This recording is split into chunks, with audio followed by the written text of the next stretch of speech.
Okay. What are we going to get up to today? I think we're going to record a podcast and maybe, hopefully, write a script. Yeah. I mean, I think we could do it. You know what?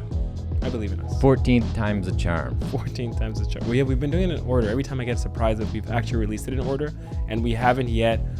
Like, I'm waiting. We're so negative, but I'm always like, are we gonna like swallow this episode and like never release it because we feel really insecure about it? I think if we did, we would just say that the next episode is the number that we.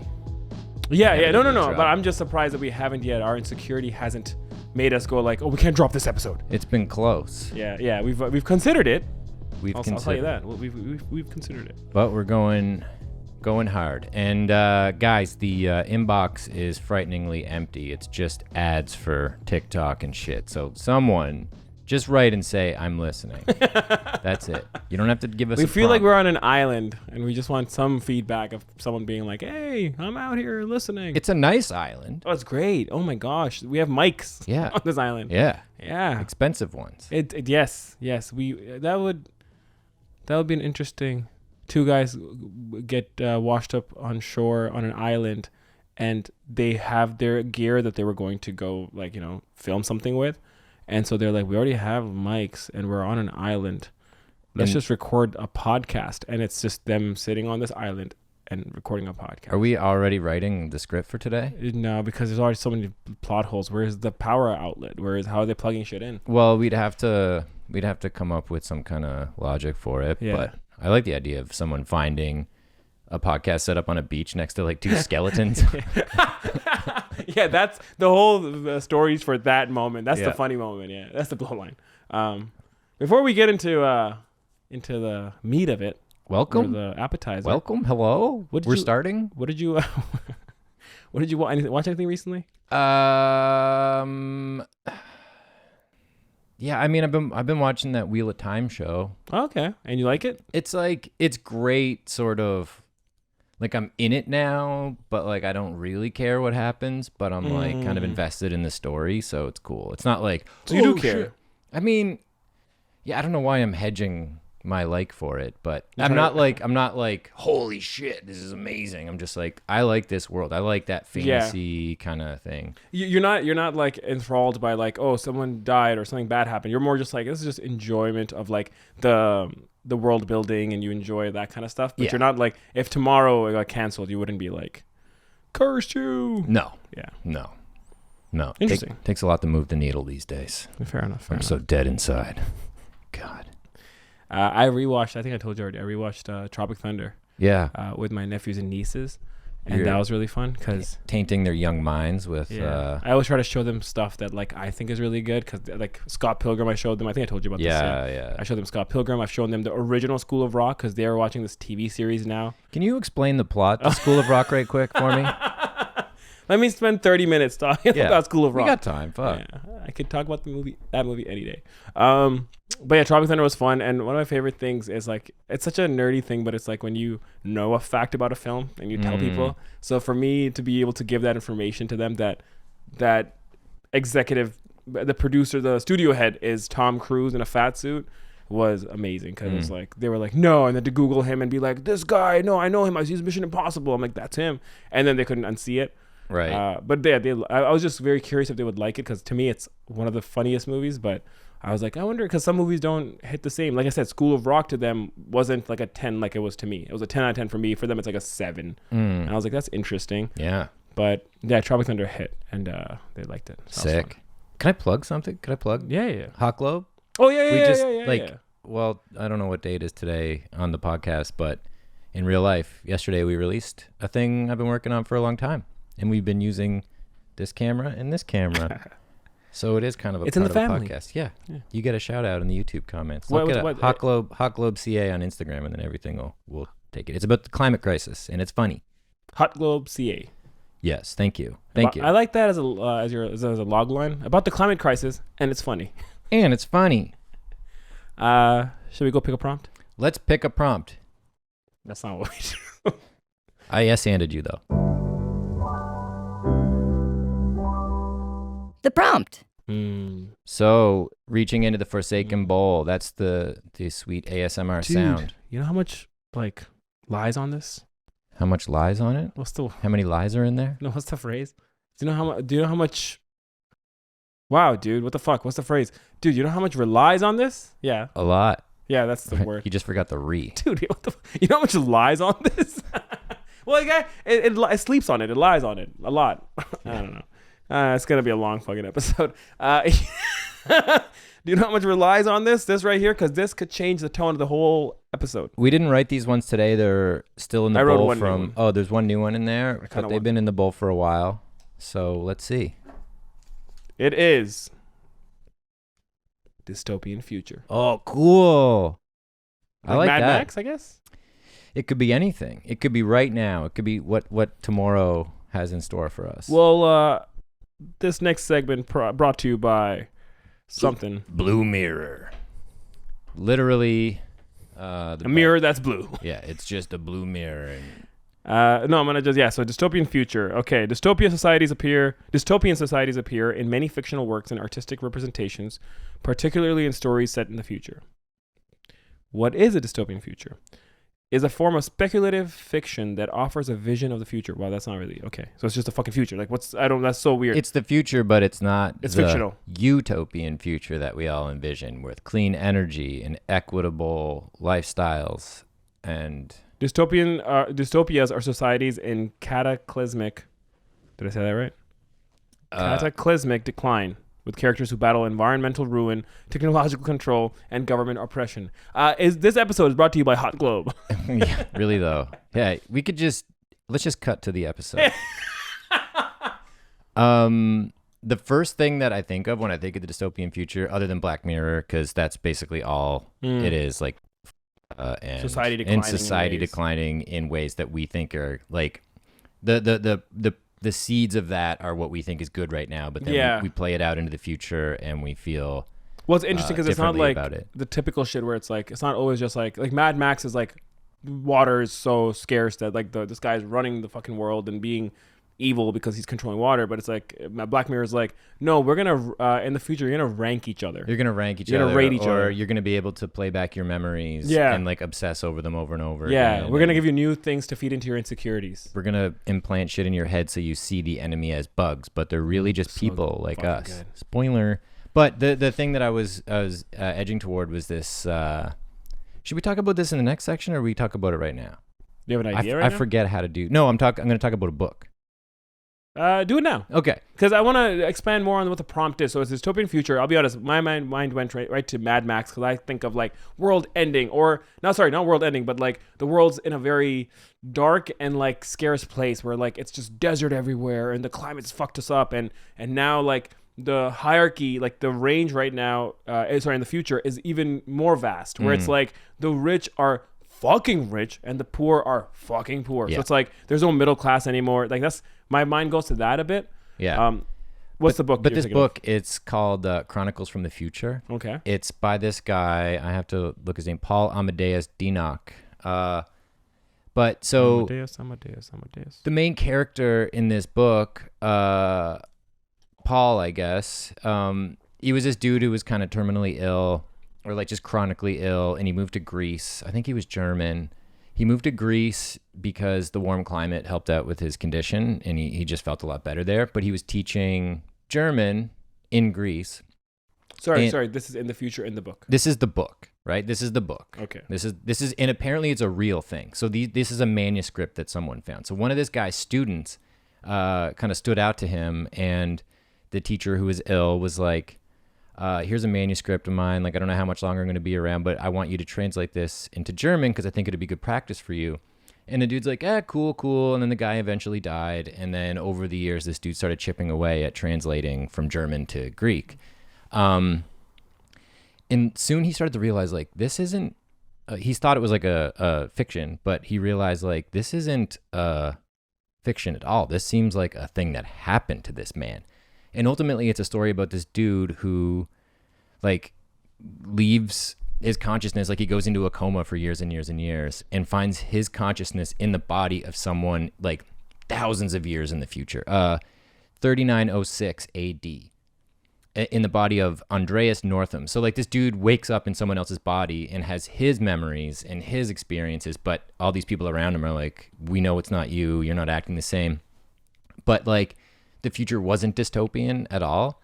It was like Italy was a resort country and people worked in their early 20s for like 3 years, and then they're basically retired and they have so it's utopian. Yeah, it's a utopian. They have picnics and have nice times and live this very like socialist, free, classless kind of life. Everyone just does the same thing for so long, and it, in my mind, it's dystopian because this dude is like trapped in someone else's body and is dealing with someone else's life, and his life is like somewhere in the distant past. But apparently, it's a true story, and it really happened to a guy, and he lived in the future. I guess it's not dystopian, but it's a true story. Some guy actually woke up in someone's fucking body in the future. That's the thing. Like the manuscript that this dude was translating turned out to be an alleged real life account. When you say real life, you mean in the book? No. Like this is the true story. You believe that this really happened? Yeah. Okay. Well, according to the author, and I can someone who wrote the book. It happened to the guy who. So the student wrote the book, but it was based on a manuscript that his teacher wrote. And you don't think the teacher could have been just... He could have been, but it was like the fucking detail in there. Yeah. It was really cool. And that's an interesting thing. Is the book a fictional book? No, it's a biography? I don't know if it would be a biography, but... that is interesting because it's not his life technically. It's a really fascinating book about the future, but it doesn't all have to be dystopian. Interesting. Now that I've wasted your time. No, I'm just trying to think if that gives me any seeds. But yeah, maybe now we go to the next part because we can start like just spitballing cool, weird dystopian ideas. Let's go on to the dystopian part. Future of this podcast. Oh my god, dude! I just thought of that. What is that off the dome, dude? Whoa! That's crazy. Blue sky. There we go. Okay. All right. So. Okay. Not a utopian future that was confusing to explain, but a dystopian future. I mean, what's the fun in that is we can come up with like, if we go Black Mirror-esque a little bit, mirror-ish, whatever the fuck. It's like we create like we think of something right now that's like kind of, I don't know, fuels our anxiety or kind of is too much private, not enough privacy kind of situation. And we think, what happens if we add like 100 years to this or even 5 years to this, to be honest. That's what Black Mirror is. It's like, it could happen next week. Yeah. Like the one episode that I always think of is the rating one where it's Bryce Dallas Howard. I think that's her name. Ron Howard's daughter plays the main character. And she's basically in this world where you walk around and on your phone, you have everyone's profile. And like, if you're a barista and you give me a coffee and you smile, I just like rate you 5. I just literally watched this last month again, so I really remember it. But yeah, I rate you 5, and then it's like an Uber rating. It's a social score. Social score, but it's like Uber rating where like you're at 4.8, I give you a 5, you're at 4.8 still, but maybe 4.81 eventually. And then certain things though, like car rentals, like it's like a credit score. Yeah. It's kind of trumping the credit score idea because it's like if you swear in public that your score will go down, and then like her score keeps going down and down because she gets a bit aggressive in public for something, for a flight issue. And she's like, she has just a series of events where she's going to this friend's wedding, and the reason she's going to this friend's wedding, the main character, is because she's at like a 3.8 right now, and she wants to get to a 4 because once you're at a 4, she can now apply for this really nice house in this really nice neighborhood and live this perfect life that she wants, right? This like TV perfect life. So she's like, her best friend, one of her childhood friends, is getting married, and her childhood friend is like this really successful, popular person in society, and they haven't talked in years, but now she's like, listen, I'm getting married, and it made me think of you, and come and be my maid of honor. And then her head, like, and then she has, it's pretty clever, where then she also has, how like banks have like financial managers that talk to you about your credit score and how to get it up. Right. So she has like a society score manager, whatever his role is, and he's like talking to her. He's like, yeah, these numbers are good. If you go to this wedding and you do a speech and you get a bunch of 5s or whatever, you'll get to a 4 by the end of this month. And she's like so ecstatic, and she already put the down payment on the house. Like, it's literally as if it's your credit score, but way more cringy. Yeah. And then by the time she gets to the wedding, the trip to the wedding, her score keeps dropping because she has these incidents along the way, very Wizard of Ozzy or whatever, where it's like at the airport she has an issue, then at the Uber she has an issue, then she has to go rent a car, and she loses her shit there because they gave her a shitty car because her score is at like a 2.9 right now. She drops all the way to like a 1.8 by the time she gets to the wedding, and it's hot mess. Yeah, and Community actually did an episode on this too. Welcome to the podcast where I just reiterate episodes. We got another like half hour ish in this section if you want. I think your chair's hitting the table a bunch, so I can hear it bouncing in the mic. So I think the big problem here is trying to find something that Black Mirror didn't already fuck with. Yeah, you know. I mean, we could make that a goal where we do it instead of like water's scarce or the climate's a disaster. What if we have a little fun, like our own Black Mirror, like you mentioned earlier. Blue mirror. It's the color of I missed you a little bit. Blue mirror. No, see, okay, one more time. Blue mirror. You're not even close. I'm gonna leave it at that. Okay. Yeah, the color. What is it? The color of our sky. Yeah, that's the color of the sky without any clouds in it. Yeah, like what's interesting because like fuck, like it feels a bit trite to dig into like TikTok, you know, because there's also an episode of Black Mirror where it was like SingStar or some shit. Oh, and like that's people like ride the bike and their whole aspiration is to get themselves up on the singing thing or whatever. Yeah. But like what's improv gonna look like in 500 years? You know what I mean? That's pretty funny. Like or stand up. What's stand up gonna look like in like 100 years? Yeah. Or like the way that, you know, a lot of stuff has gone remote. Like, could it be like someone on, you know, not to go back to the original talk at the beginning here about the island thing, but like someone's in this beautiful remote place and they have this great job, but then shit starts happening in this remote place. You know, it doesn't have to be like, you know, it doesn't have to be anything related to zooming into your job, but maybe some weird shit happens out in the forest or wherever they're fucking living, this remote world. When you say remote world, it's someone on vacation. No, working? like someone just lives in the middle of nowhere and like is a CEO of like the biggest company ever, but they don't live in a city. They like can zoom in to their meetings or whatever, but then like some nasty guys come and fuck shit up or something, like Straw Dogs style. Maybe not Straw Dogs because there's a rape scene in that, but it's also. Have you ever seen Funny Games? No. Michael Haneke, German. No. It's really good. It's that kind of that with these couple. Anyways, yeah, I like that. That's interesting. It makes me think of like Ex Machina or something like that too. Yeah, the eccentric billionaire living in the woods. Well, how about this? What's I was gonna say, what scares you? I was gonna ask that again. What piece of technology do you think you can't live without? At this point, like, it depends on the rules of the world, right? Like, do we still podcast? Do we still make films? No. I'm just saying right now in your day-to-day life. Is there anything technological that you're like, oh man, fucking can't imagine life without this? I mean, Adobe Creative Suite. Yeah, I was thinking about that. I was thinking about editing, actually. I was like, editing would be pretty crucial to our jobs and lives. There's streaming services now, which is kind of cable, but like streaming now. Yeah. That I'm so hooked on watching shit. So it's like, that would be crazy. I mean, I've gotten so much ease now that I can just watch pretty much anything. As opposed to before, it's like, I gotta like stream it and find this website and stream it there and shit. Now it's like, book. Pick Siri play. Oh shit, Siri's sorry right now.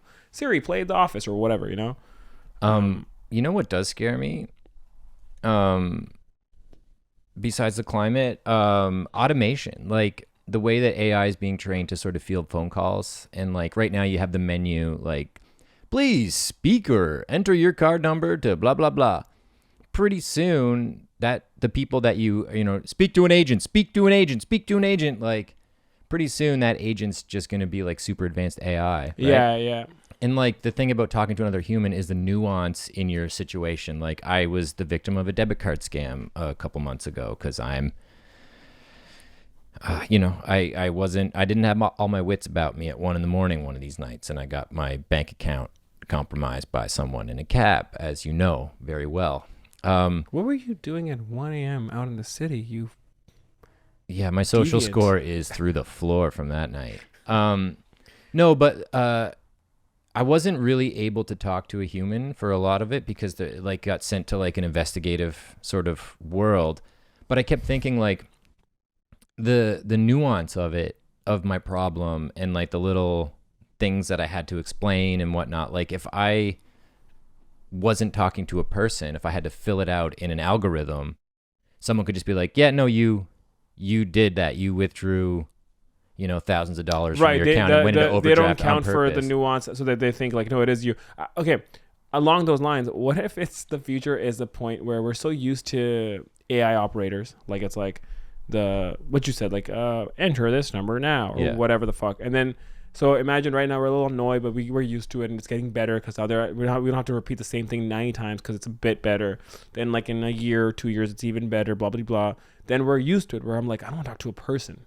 Like I just want to fucking talk to AI. Do you remember that? I sent you a short film a while ago. Good. It was so good. I forget the name of it. Where she's like an AI. So there's like it's like she works for a company that has AI companions that this dude talks to. Yeah. And she kind of falls in love or like gets piqued by this guy's vibe, and then she like overrides the AI thing and then goes on manual. Yeah. Starts to get like real with him, and the guy's just like, he calls support. And yeah, he's like, exactly. And he's like, so he gets someone's irked by getting a little that. too fucking weird on me. Like someone's a little too honest. Your bot's broken. He prefers the bot. He prefers the bot, which is so tragic. So along those lines, what if it's a future where we prefer bots, right?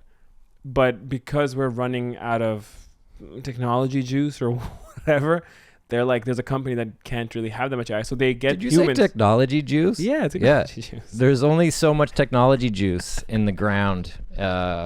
Fuck. The well is dry. First of all, that's your dystopian future where you find out that this whole time, how there's oil, that the reason technology works, it's not a dystopian future, it's just a very alternate future where imagine the reason we think, oh yeah, fucking laptop, batteries, or whatever. It's like everything works and there's some radio signals and Bluetooth, but it's like we've been harvesting technology juice. Ooh. What about, in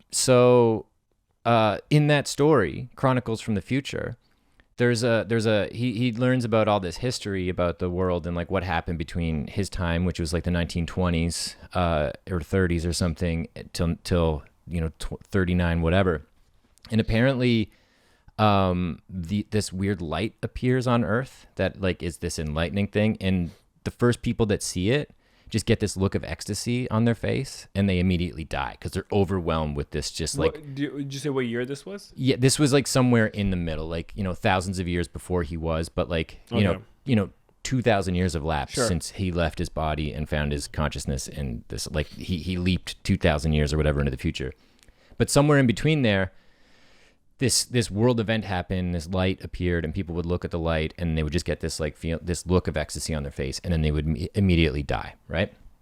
Until one guy developed a thing called a Nibblevert or something like that. It was like just a thing like a pineal gland, like a new element of the brain that could handle looking into the light that showed the oneness, So then once that happened, and he looked in it, everyone else was able to look at the light and not die. And then the world became sort of unified. Like we're like, oh, we're all a part of the same source. We're all this thing, right? So that's only to kind of get into the idea of what I'm about to say. Like there are Bluetooth signals and like energy and radio and Wi-Fi just penetrating our bodies right now. Imagine you woke up with, or someone was born with a mutation that could read all that can pick up Bluetooth signals, that can pick up Wi-Fi signals. So you're hearing almost psychically what's going on in the Wi-Fi signal world, or what's on the radio station. It's like, it's not psychic human to human, it's psychic technology. So you're just like overwhelmed with all this shit. You basically have a modem in your head. That could be something crazy. Yeah, no, my mind's straight. Yeah, no, I like that. That's really cool. That's really cool. My mind's going straight to like, what can your day of all days be? You know what I mean? What can be the reason we're peeking into this person's life right now? Like, what's the conflicts? That's really cool. It reminds me, man, fuck, this whole episode's just like talking about other shit. But it reminds me, there's a Black Mirror thing where it's like this doctor finds this technology where he can, I can't remember what it is, if it's like a device or whatever, but he can feel the pain. Like, oh yeah, he wears this thing and he can feel where the pain is, so then he knows how to operate, I think. But then what happens is he keeps it on while doing surgery, and he gets off of the pain. Yeah. So then he basically starts going and starts killing people while wearing it to feel them Yeah. dying, which is such a fucking brilliant idea. There was an episode of Fringe like that too, where a doctor was doing this test where he implanted things in people's brains, and then he could basically tap into their dreams and just like the power of their dreams. Like he'd have an electrode set up to his head, and he would like type in a random person, and then they would be like forced into this weird dream state, and they would end up going on a killing spree. Whoa. But like their dream energy like fed him. Like it would cut to him like in a chair, and he's just like He was getting off on it. he was getting off. You say on it. dream one more time, and I have to mention it then. What? Inception. How the fuck are you gonna talk about dreams and then that's dystopian future too in a That's way. also dystopian Yeah. future. Conveniently, Yeah. it's. There's an episode of Friends where let me just keep. Now we're just diving into What whatever. does Friends look like in the year 3000? Yeah. Fuck. It's a tough one though. It's like Okay, but this is very I don't have an idea. I just like a genre because the thing is I'm trying to take this world like the Bluetooth thing or the AI automation and put it into someone's life, like a janitor or like a thing or this or what, like what's it based around? Because then that'll help us get some legs. yeah. I went kind of to, which I always do, is like how would writing TV shows be like in the dystopian future, where it's like if you do the Bluetooth thing or the AI thing or whatever, it's like what's the future like? Like what are studio heads? Are studio heads just robots who are like, this we put in your script into our system and this is what we found. You're And describing now. Yeah. you know what I mean? But Yeah. like that, but that is Black Mirror. It's like now-ish. Yeah. You know, it's now-ish. Yeah. Because now it's not robots, but it's like imagine robots, and it's literally like you have to, as a writer, you're writers, and this is such a dark way to put it, but imagine writers who are like in cells, and they have to every morning the cell doors open, and then they go to the writer's room and they just type away because they need human. You know how they're like AI can't do what humans can do. So what if it's like they still need these humans who are locked up to kind of give them fodder, like prompts. Oh. the humans exist because they have this natural ability to give human prompts. So then AI can take it and then write shows. Yeah. Without humans, like, you know, people keep saying AI won't replace us. They don't replace us. They just enslave us. You know what? Well, like, you get kind of matrixy in that, but like, you know, I could just see a room of like 5 like diverse people, like just all hooked with their brains hooked up to electrodes, and it's just like it could be this thing where a guy wakes up in that world and kind of just discovers that it's all for naught too. Like you get out, like you're like, oh man, there's all these other people around me, and he's really funny, and he's just looking for someone, but like it, like the AI became so obsessed with creating stories, the idea of creating them for humans got lost. So it's just like how they get powered. Like they just want like fiction to power themselves or some shit. Yeah, but or I like the capitalist thing where it's like they're doing it to make money. You know what I mean? Yeah, but because no, I mean, and even so this is that's a good idea. Yeah, there's something there for sure. This is what I'm thinking. Because I love what you're like. Okay, so what if it's someone? I don't like the idea of explaining it too much or showing them writing even. What if it starts with two jail cells next to each other? And we put that energy of like, you know, like imagine me and you were locked up in this cell, like 2 rooms beside each other. And obviously we have to give like shitty prompts to the AI, but we still have this need to make jokes. So we're like either... That's kind of where I was thinking. Yeah. Like the person's just like destitute and like frail and like, but still barely making alive, jokes, or but their brain's like really big. yeah. So it's like we're passing notes to each other, or like, because I'm thinking that's the thing. So what Black Mirror does is, I'm not thinking we can go either way. Like this is just blue sky, but I'm not thinking we show them like these like they're tied up to electrodes or they have like these big brains. It's like imagine just literally me and you, like as we are in jail cells, because it's very like grounded, and that's what they do a lot, where it's like just regular people, and we're passing notes, or we're just like whispering knock jokes, or not, that's horrible, but like bits, we're doing bits to each other. So and it starts, so you think it's like a jail cell movie, and then when the guard comes and confiscates and takes one of them in, like literally puts cuffs on and input jokes. We need the lols. No, but that's the thing, we never get to the writing part, and this is my quick pitch. They imagine you get caught. Jono gets caught because you give me this funny joke and I'm laughing, and like they come in and we go quiet and it's scary. It's like, what the fuck's gonna happen? Your cell door opens. They come in and they cuff you and they take you. And I'm like, what the fuck? What are you doing? And they take you, and they're taking you to your execution right now because you've said too many jokes, or you've kind of too much creative thinking. But they don't want the jokes. No, they just want fodder for their prompts for their AI is what I'm thinking. So the fact that off working hours we're making good bits kind of fucks with them. No, then that's like that. I like it that those jokes like, white. oh, he told a really good joke. So we're gonna come and then we're gonna like extract the rest of the jokes from them or whatever. Yeah. It'd be funny, like do a script called Blue Mirror and it's us in the year 3000. You know, and then like, you know, they've cloned us 1,000 times or something. Yeah, you know what I mean? But like how to keep that fresh. Well, let's. Or it could just be really short too. I think we could. Let's follow the excitement, right? It's like what excited us is the idea that what's TV show writing like in the future. What excited me is being the character based on me. Jono, a very well sculpted, well adjusted, handsome-ish. He has that. You're describing yourself very like je ne sais quoi. No, you're like he has that like V thing, you know, that goes down from your abs to your pubes, like the V shape, because he works out so hard. His lower abs are really like you spent like a paragraph on just the lower abs. Yeah, because you have this weird thing of yourself having lower abs. I think they're called cum gutters. Yeah. You're like, dude, it's the whole page on your lower abs. Yeah. Just describing your lower abs. You gotta chill on the lower abs. We get it. You're shredded. Stop now, Jono said, flexing his lower abs. You just can't get away from that topic. Like, Jono, dude, we get it. Like Jono takes a moment to admire his forearms. Someone like teased you once about your lower abs, and now you're like... Yeah. Not having it. It's going in the script. I like this idea, yeah. I mean, going back to the first... The dudes in the cell. That and a bit of... the cell, sure, and it's this idea of like...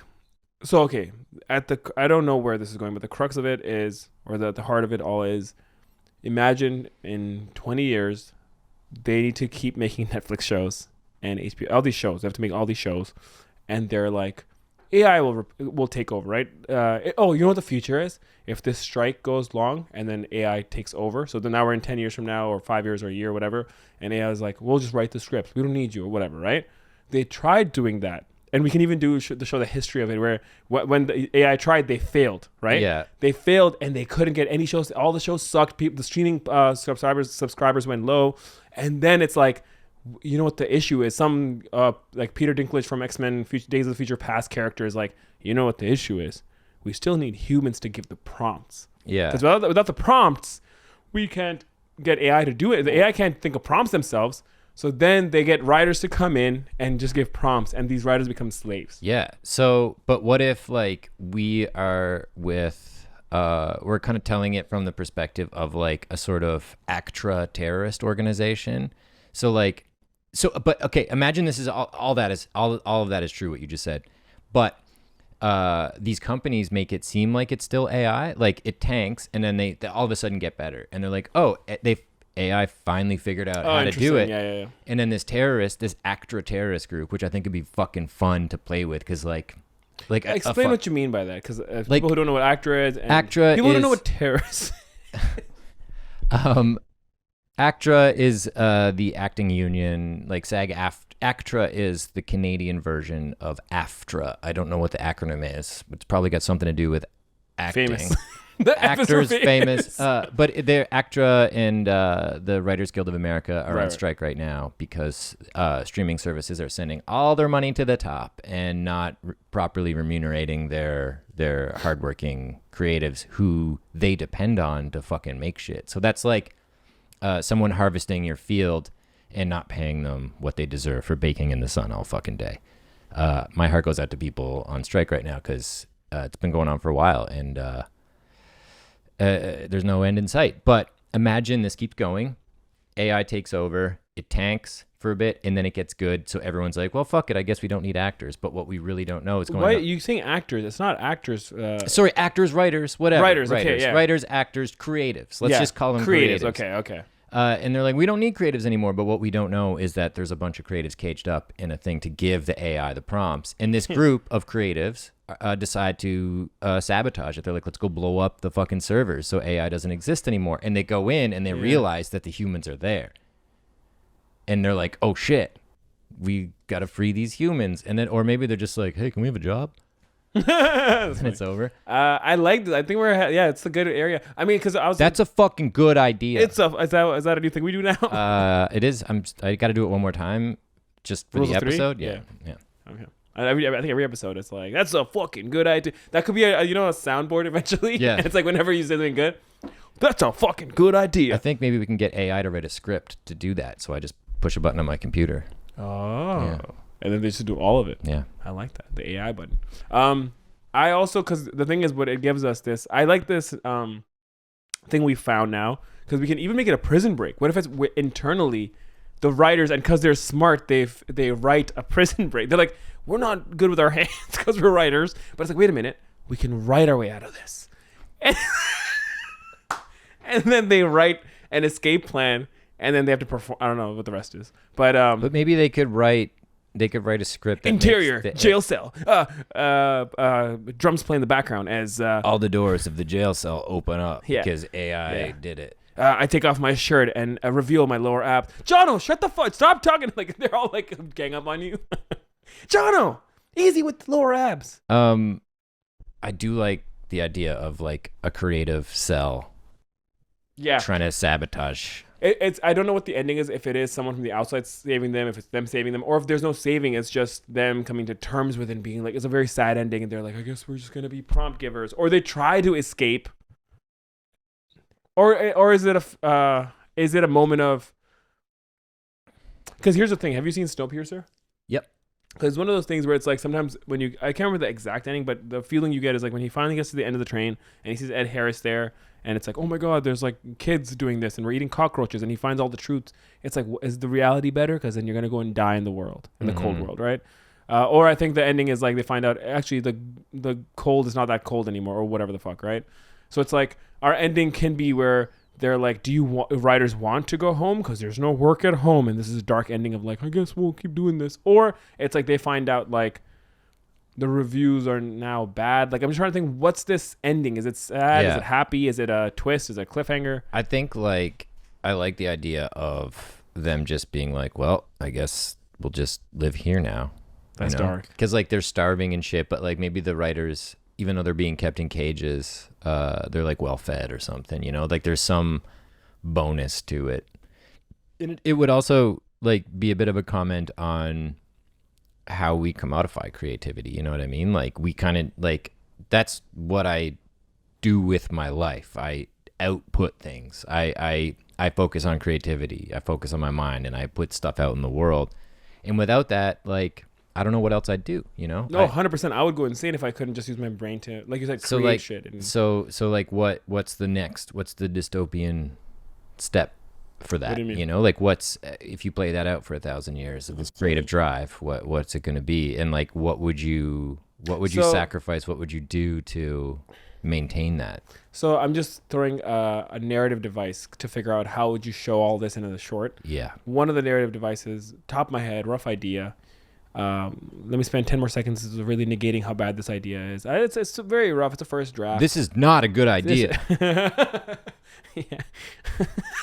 Okay, so I'm thinking, what if it starts with alarms ringing, or like whatever, jail alarms. That's a horrible jail alarm. But What they're do the like footsteps sound like?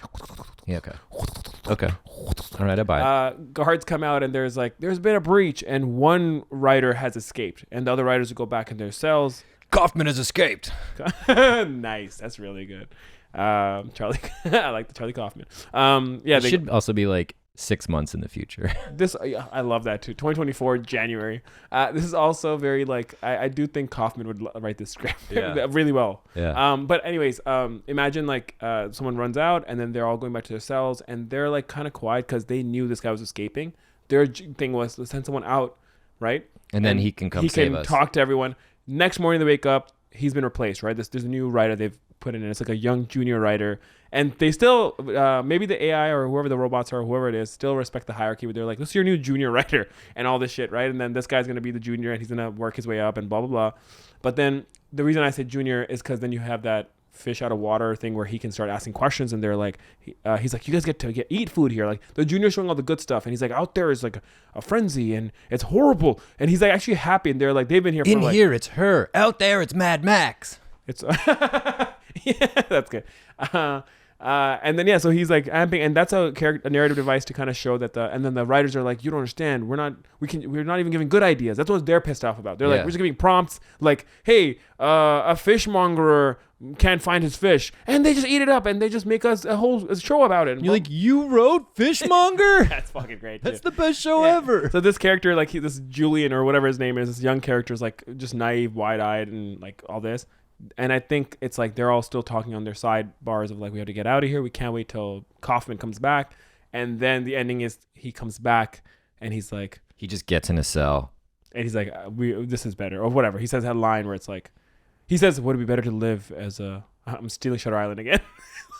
Just rip off Shutter Island. That should be the irony of this script is like we do plagiarize a little bit. Well, I feel like we plagiarize every episode. I feel like every writer does that. Well, you have to a degree. Inspiration comes from like fucking Wheel of Time is Lord of the Rings, like with a different skin, and just like it's like the no name, like no shade to the writer or the actors. Wait, Wheel of Time is not a prequel to Wheel of Fortune? Wheel of Fortune is a dystopian version of Wheel of Time. The Vanna White lineage is crazy. She was a dragon at the beginning. It's nuts. And then she's just delegated to changing letters on a board. It's fun. Dude, it's insane. Yeah. Okay. Time and Fortune. There's something there. I like this. I think we're in a really good place. Is there anything that I just said right now about this fish out of water or Kauffman coming back? Fishmonger out of water. I like that they make a really shitty thing. And then they're like, you wrote that? Yeah, I love that. Like I think that's good. I think that's good. It's just like, well, fuck, it's a first draft. It's a first draft. I'm always like, where's the Oscar? Where's the Oscar moment? Yeah. No, you gotta, because this, I think the first draft should be good enough that we're still excited about the idea. And so far, the first drafts, we've done that where I'm like, oh, this could still be a film. It just needs a bit of rewrite here. This joke can be punched up. This plot hole can be tightened up. These kind of things. But the first draft is, let's just put sand in a box so then we can build castles. Yes. Justin, soundbite that. Mic drop. Thank you, Justin. I think that's the sort of structure, though, like set up the dystopian world where like two guys like us are in cells. One of them has rock solid abs, and specifically lower abs. The top half is just gelatinous. No, like they're in the thing. They're kind of the telling trans these jokes versus or whatever. abdominis. They're planning a breakaway. They're planning a breakout. A guy does escape. Everyone's quiet. New guy comes in from the old world. I missed the terrorist attack. I think that could be really fun. Maybe some other day. We got to write a acting union bombing Netflix or something. But I think that's good. And then he comes back at the end. And you know what the issue is? I'm just because I'm like, if you really want that, how do we work it in? No, I don't think we work it into this because I think this is cleaner and it's simpler and it's more short film like that. Because the terrorist. I was gonna say you could split. You could have the half a story inside the cell and half story outside the cell. That's a feature. That's a feature film. And you have fun we could part 2 this some other time. Yeah. But oh my gosh, dude! If one day people fucking start emailing us, we can be like, out of all the episodes, is there a sequel you want to see? You hear that? You hear that? And hey, this is for you. If I'm looking I'm looking at the camera for those just on audio only. I'm looking down the barrel of the camera, and I'm like, yeah, that's you. So if we write, Instagram, we'll post this maybe. But either way, yeah, one day eventually, we'll ask them to email us out of all the scripts we've written, maybe in episode 30 or 35 or 40, and it's like, is there any specific script that you want us to write a sequel to? Mm-hmm. Cool. I like that. But I think that's a clean place to start, what you were describing. And then starts with sirens, alarm, escape. I like that. But then, and then we set up the world in the interim. New guy shows up. Oh, with the new guy shows up, then you get exposition, right? Of course. And then the guy comes back and just gets back into the cell and is like, okay, I got an idea. And then it's over. We can layer, and we can discuss this when we write it too, but could we layer in that this they send him out to get help, but they also send him with original script that they wrote internally. Like you know, I mean, man, I wish we could do so much with this, because remember in you see Shawshank Redemption, Yeah. where the whole time he's like shoveling away and putting piles of rock away, like he's literally escaping for 15 years. He's been like with a small little picket hammer, whatever hammer it is, he's just like picking away at a wall, and he keeps taking the pebbles, whatever, and then going into the yard, and every day he would just dispose a little bit. So it took him 20 years to dig a hole. So but I think you got what I was gonna say is, like, imagine in this world they're like slowly writing scripts, but it's like one like scene at a time. What do you think? I was just picturing like the letter, like a courier font from a typewriter, and he's just like scraping the walls with that, just with the litho thing. It's like very little script, and they wrote a script. So we could even layer in that they sent a script with Kauffman out in the real world, and he comes back and he's like, no one cares out there, or whatever. Or he comes back and he's just like torn to shreds. He's got the shit kicked out of him because it's like too high concept or whatever. Yeah. We want fish. There's when's Fishmonger 9 coming out? Yeah. There's like a franchise of Fishmonger. But yeah, I like the idea because it can be funny, but like just the sort of tone around the world is dark, but like what they're talking about is funny because they're ultimately writing comedic scripts. Honestly, there is the tone of this could be, I know I just mentioned it because I watched it, but Tropic Thunder-esque, where it's like, it is about insecurity. Tropic Thunder is about real shit about actors, how they feel, and how like success, box office success. Like Tropic Thunder, if you think about it, Ben Stiller's character is really sad, where it's like, dude had a box office franchise, and then the world hates him as soon as he does a flop. That's what actors' lives are sometimes, where they get success, and as soon as you do one bad movie, and I guess that's what directors too, or writers too, where it's like insecurity is like on the cusp, ready to go as soon as you flop something.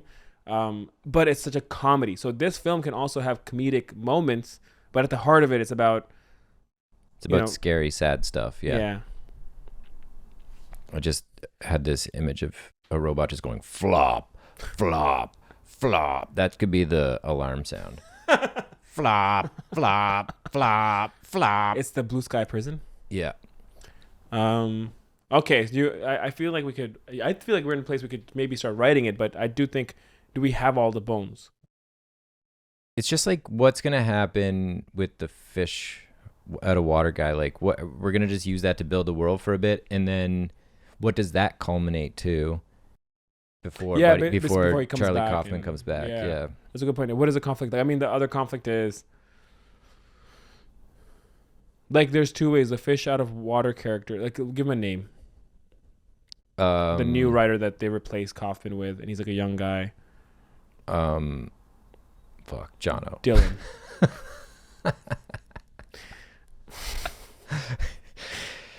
Yes, yeah, the V. Dylan. Dylan. Sure. I want to say Jono for like when it's like, okay, let's Jono. I'm gonna fuck. No. I'm just doing a bit. With the V. So it's Dylan. Or should it be like a really dumb name? Like, because we watched this 2 sections too late, but we watched Idiocracy a couple weeks ago, which is a dystopian future movie.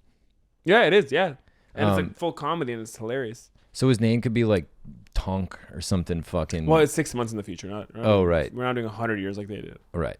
I'm cool with whatever. We'll figure it out. But Dylan for now, just so I can get maybe my it's thought 1 year, so we give them time to build an AI prison.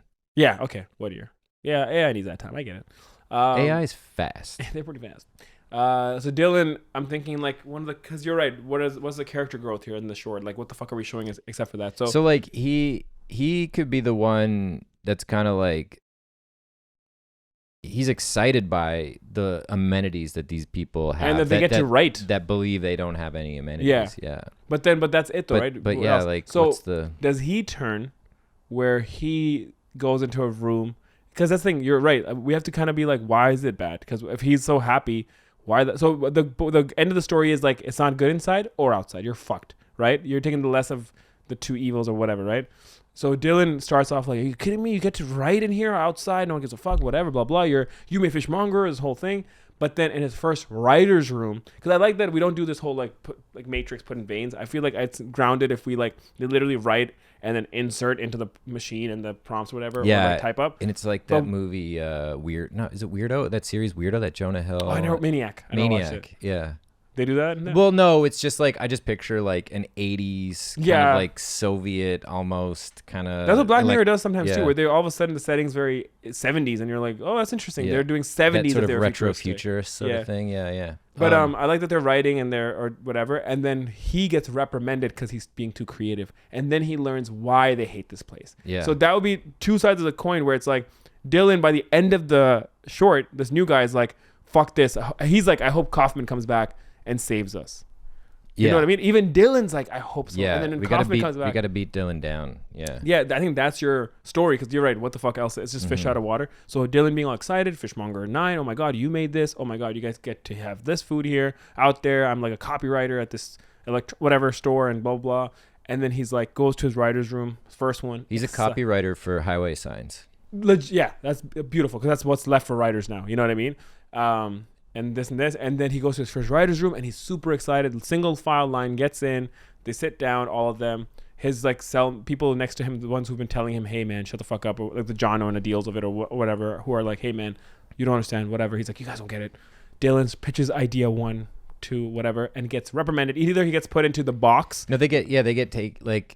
You know how they have the box in like jail movies where it's like. Remember in Hook, the boo box. The what? The boo box. What's this? In Hook. I don't remember Hook at all. When they put Glenn Close in that treasure chest and then drop scorpions in.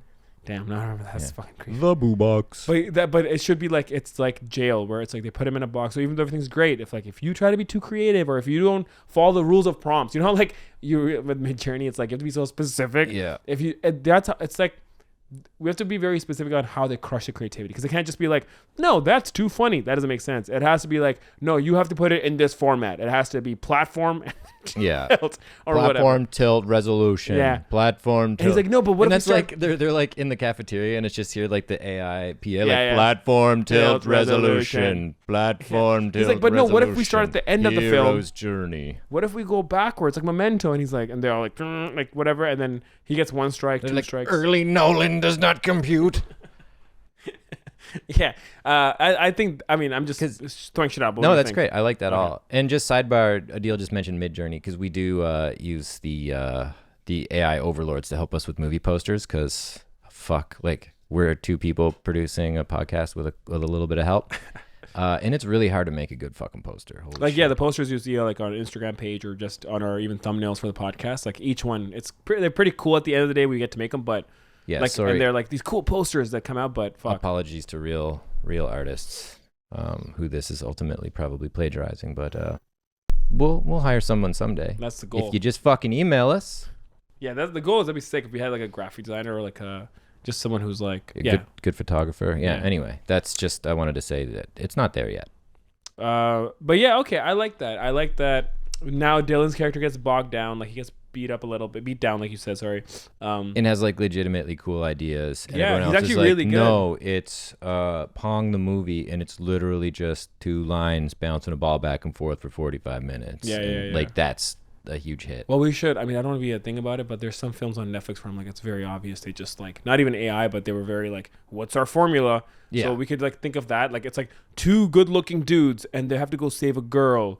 And one of them's gonna get to be with her. She ends up saving them. Oh, yeah. Yeah, exactly. Yeah. And it's gotta be one of the Chris's, isn't it?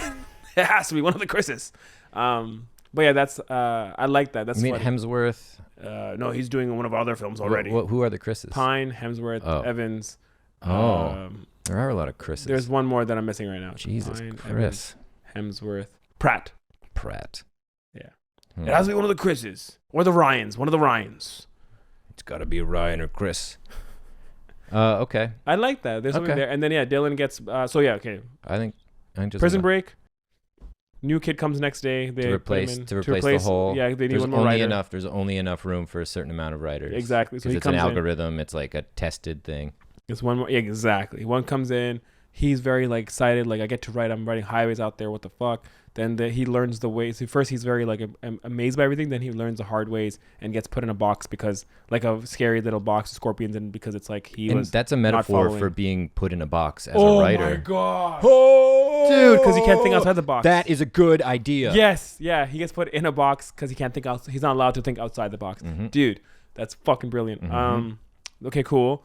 And then he comes back out of the box, and they're all like trying to be nice to him because they're like, yeah, well, we tried to warn you, but whatever. We've all been there, buddy. Yeah, but that like ending could be, does he get killed or some shit? Because here's my thinking: when Kauffman comes back, so when Kauffman comes back, you just said there's a limit of people that can be in there. So that kid's got to leave. Either he leaves, dies, or escapes.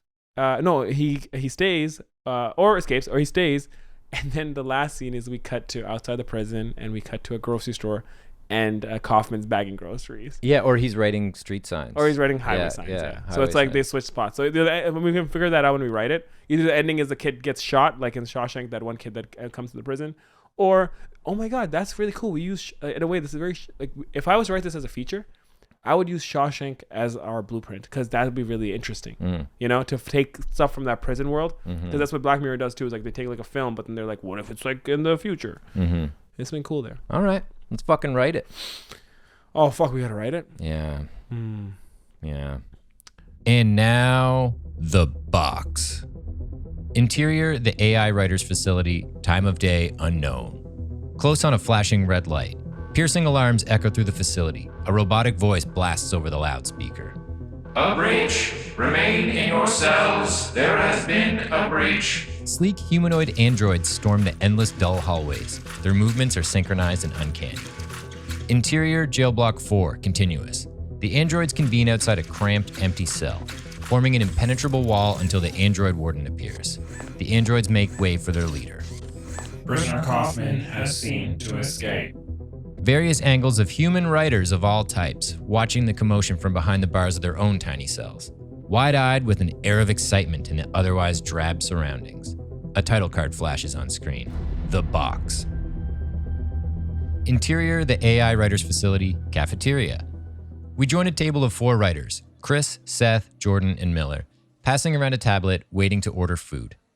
Chris, 53, wrings his hands impatiently, eyeing Seth, who looks quizzically at the tablet. You know, you're going to end up ordering the same stoner crap as always. Come on, man. Seth, 41, looks up from the tablet. Eat my ass. Eat my ass. Seth leans in for effect. In your dreams. Like tonight, me and Leo are going to incept the shit out of your impeccable butthole. Jordan, 44, jumps in. I wish I was Kauffman right now. I mean, I'd get out too if you had to deal with us. No one laughs. Get out? Us? All right, fuck you guys then. Just then, a bright-eyed 5th writer joins the group. Daniel, 35, dons a huge smile and wide eyes at the sight of these legends. Is this writer's room 268? Jordan shakes his head. Guess you're Charlie's replacement. Wow, it's an honor to meet you all. I'm Daniel. I'm so excited to be here. Seth raises his eyebrow. You are? Oh, yeah. I mean, when was the last time you were outside of this facility? Life is hard out there, okay? I mean, I was writing copy for highway signs, man. There's no Oscar for that. I've been dying to write some proper content. A long, pregnant silence. Then the other 4 writers laugh hysterically. Yeah, the Chud Nation trilogy really deserved those Oscars. Chud Nation is a beloved franchise out there. Jordan wipes a tear from laughter while still chuckling. It's not the kid's fault. We were all in his shoes once until we found out what it's really like in here. Miller rubs his temples in defeat. Please tell me people are finally over Fishmongerer. If we have to write another prompt for that trash, I will kill myself. Like clockwork, a robotic voice comes over the loudspeaker. A reminder to our valued writers, suicide is strictly forbidden. Oh my God, you're behind the Fishmongerer? I love the Fishmongerer. All 5 of them. Jesus Christ, we're fucked. They must really be starved for content out there. We're starving, Seth. Now order your lunch before... Another robotic voice interrupts. All writers head to your writers' rooms. Your Uber Eats will be waiting. Chris scoffs. Fucking stoner. Seth laughs. Interior, writer's room later. All 5 writers sit around a table, each with a typewriter in front of them. They watch a flat-screen monitor on the wall as a smiling android gives them today's marching orders. The great streamer has a new request. The monitor now shows the CEO of Watch Now TV, a 600-pound biomechanical entity nibbling the last bits of chicken off of tiny wing bones. Our last film, a story about the 2 boys who liked the same girl, was a hit. We need more prompts like that. Chris throws his arms in the air. Why? So you can churn out more of the same shit? Didn't you make 3 Batman movies? Blip, the TV turns off. Daniel looks around for answers. What the fuck was that? The other writers ignore him. They start typing away. Seth rips out a page and reads it aloud. Beginning of prompt. Feature film script, 120 pages. 2 secret agents. One is a bit nerdy and the other is cool. Fall in love with a beautiful girl who works with children. They all learn stuff about things. End of prompt.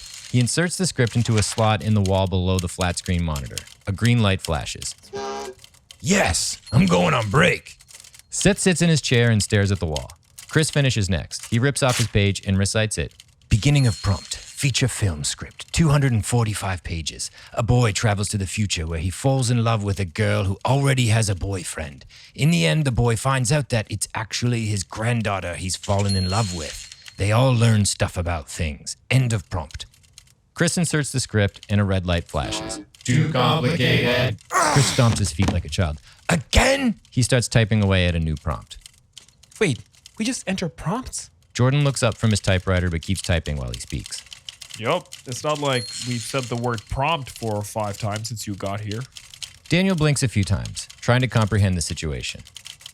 But we're screenwriters. What the heck is the point of hiring us? Miller weighs in.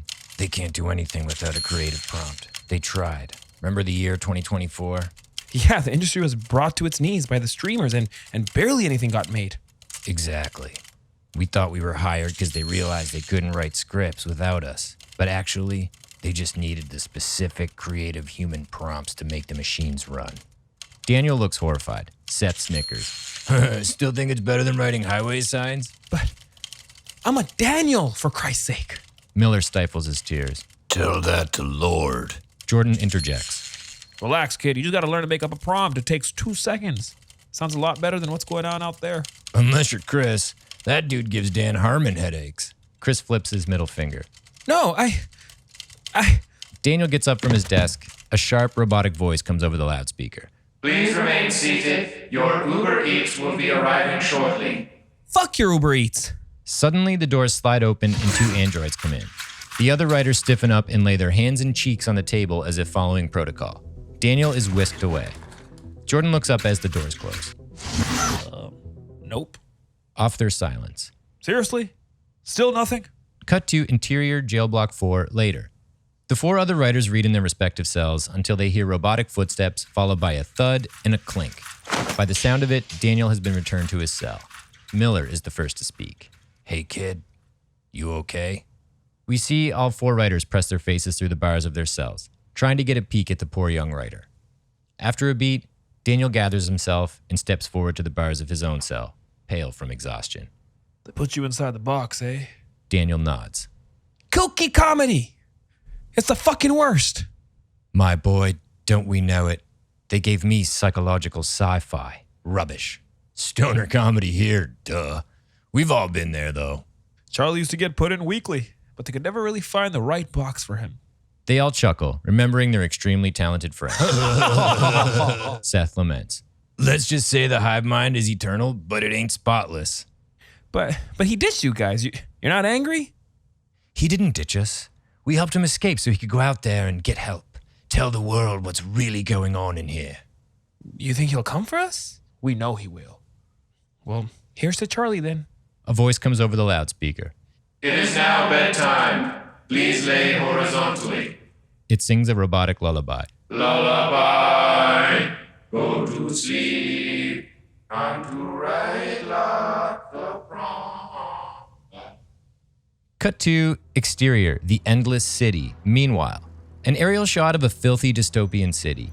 Thousands of people wander the streets. Billboards for the worst movies you've ever heard of litter every corner of every structure. Cut to interior grocery store, continuous.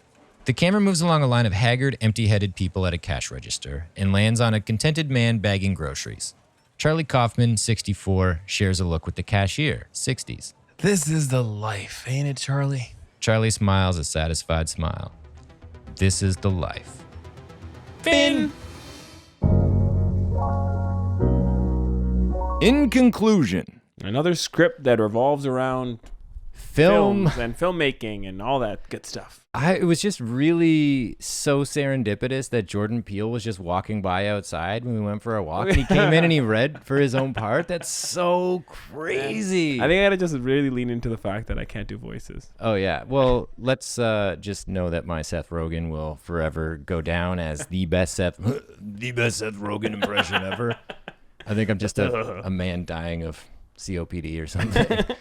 That was fun. I didn't expect it to go there. We actually it was interesting because we made the characters based on real writers. Like we were first kind of spitballing. It's like, oh, it'll be like these characters like the Neo in Matrix or whatever. These like no named writers, but it made it so much more fun to write this short as like getting these gimmicks for like these writers who exist. And it just allowed me to indulge any kind of stupid whim and then you to edit it and make it better. But yeah, it was fun to play with their things and kind of establish who they were in a pretty hammy way. Favorite thing? Favorite thing, I think it's that. I think it's just them like kind of name dropping their movies and then Seth saying he's going to incept Chris Nolan's butthole. Like I like that a lot. I got a lot out of it. But I like the world. I like that we kind of set up a weird thing and then didn't like get caught up with fucking details and too much shit. It's just like it kind of works as this weird bottle movie. I was like, when we first started and we were like the prompt and we are like, it's like Black Mirror and it's like, you know, something that exists and then what will it feel like in like a year or two? That's what Black Mirror does so well, right? And I was happy that we actually kind of did that because it's like this real thing everyone talks about right now, AI. How's it going to replace creativity or like human writers and creative people? And this is an interesting take where it's like I thought it was a clever take. Obviously, as we always say, and the thing I didn't like about it was the whole thing where I wish we could flesh it out more and add more of like how this world came to be like this, where writers are not being kept like as volunteers in the beginning and then they become enslaved and they have to enter prompts. But what I loved was, I thought it was a pretty interesting concept. Yeah. Very Black Mirror-esque. I think the lesson is that AI can't replace humans, but it will. But that's the interesting where it's like, it's not that they'll replace it, it's that, what? I'm just laughing because it's a stupid thing to say. But yeah, it's a very negative thing to say. Kind of, I'm like, all right, let me put a spin on this. I don't think it'll replace it. I just think it's like the mid journey of it all, or whatever, where it's like it'll always meet us. It's as limited as it's emulating human thought, and human thought is kind of a nebulous thing. Yeah, it's like when people said, and it kind of did text messaging and social media replaced physical conversations, right? Like in-person conversations. Yeah. Like they still happen, but not as much that people say, right? But still, text messaging it still requires us to make that human choice and enter words and still communicate a lot in a way. So it's like, I don't think personally AI will replace us, but if we use it properly, it'll inevitably be integrated into what we do. Yeah, well, it already is. Yeah. I mean, in a lot of ways, but fucking sci-fi podcast. Yeah, really though. What do you have something you didn't like or can?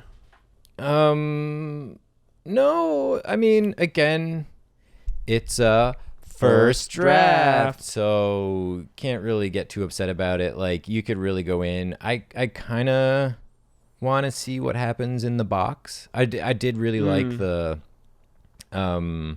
they get put in a box, quote, and then unquote. naming the boxes and whatever, and like it just kind of theater of the mind lets you decide what that is. But it would be fun to like go more and then see what Charlie's up to out in the real world. Like, you know, like really. Can you explain? Because I'll be honest, like I think it could go over. Like it went over my head the first time I read it. I was thinking you put him in a box like in the Shawshank Redemption, like you put him box. in this.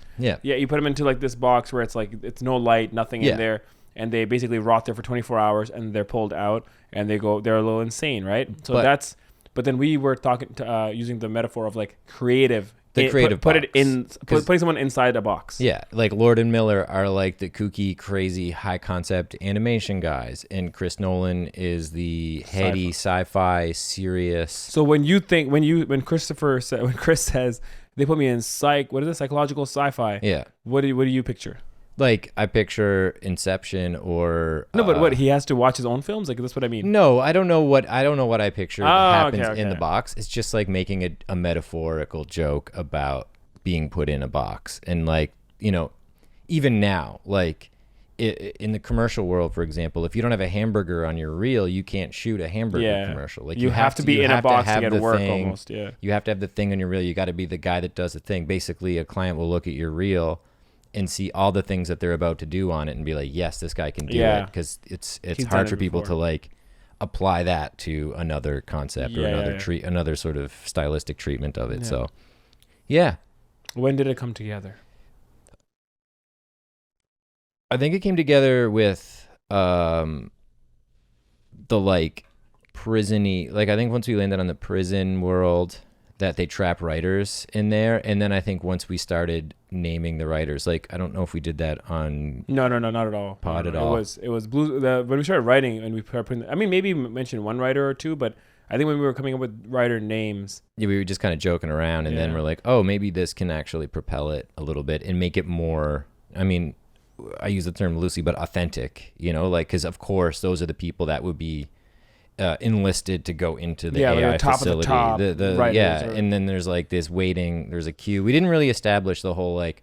There's only room for so many writers. So when no one comes in until someone goes out. Didn't. I mean, I think but just I think saying you get it. Like you're Charlie, the replacement. Yeah. So it makes sense. But yeah, it was like as soon as for me, it's like when we discussed the prompt. The idea of a prompt where it's like, I think we were talking about the fact that like, AI is huge right now, but then what if it's like, you brought up like a actor terrorist strike. Yeah. And then it was like, oh no, what if it is a creative like jail cell? And it's like, it's because the AI needs creative people to like suck the juice off them. That sounds disgusting. Yeah, but I like how we didn't do the like hoses and like IVs and like we made it very like they actually have to type a port in the back of their head that they plug into. And I also like that it was still kind of like prescient. You know, it was they talked about 2024 and the actor strike and like that's our idea. That's our hyperbolic version of what this might lead to. So. Yeah, I'm happy with it. And script number 14. Damn. It's a lot of scripts in less than a year. Yeah. It's a lot. It's a lot of work. We've written 14 Please scripts email us. in 14 episodes. Yeah, and they're all good ideas. Let me press the sound. Every time I do this. Oh, wrong. That's the wrong button. Oh, a good idea. Yeah. That's a good idea. It was so aggressive last time. No wonder my career is moving so slowly. Kind of hit the mark, man. I would just cast the actual writers we named as their parts. Yeah. I would love to see Chris Nolan, Heather Rogen, Jordan Peele. Again, thank you so much to Jordan Peele for showing up. Yeah. That was really great. Great read. I was going to read his part, but then he's like, I got Whoa, this. is he back? Oh, he was in the bathroom. I got this. It stinks in there. Yeah, get out. Just kidding. Wait, I did Jordan Peele doing Jordan Peele. Yeah, sick. You?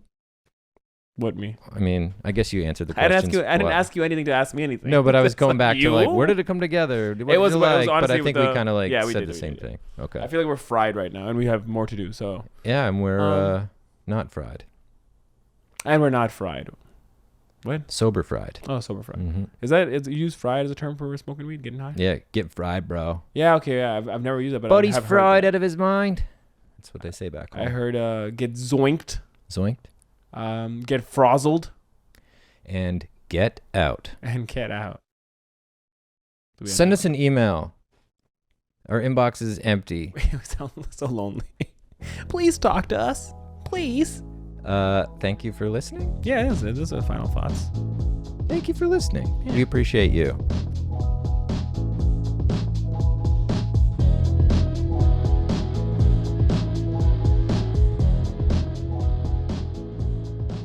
The Blue Sky Podcast is produced by Adeel Shamsi and Jono Hunter, edited by Justin Stevenson, and this voiceover recorded by Kevin Brown. If you have an idea for a prompt, email us at theblueskypodcast@gmail.com or DM us at theblueskypodcast on Instagram.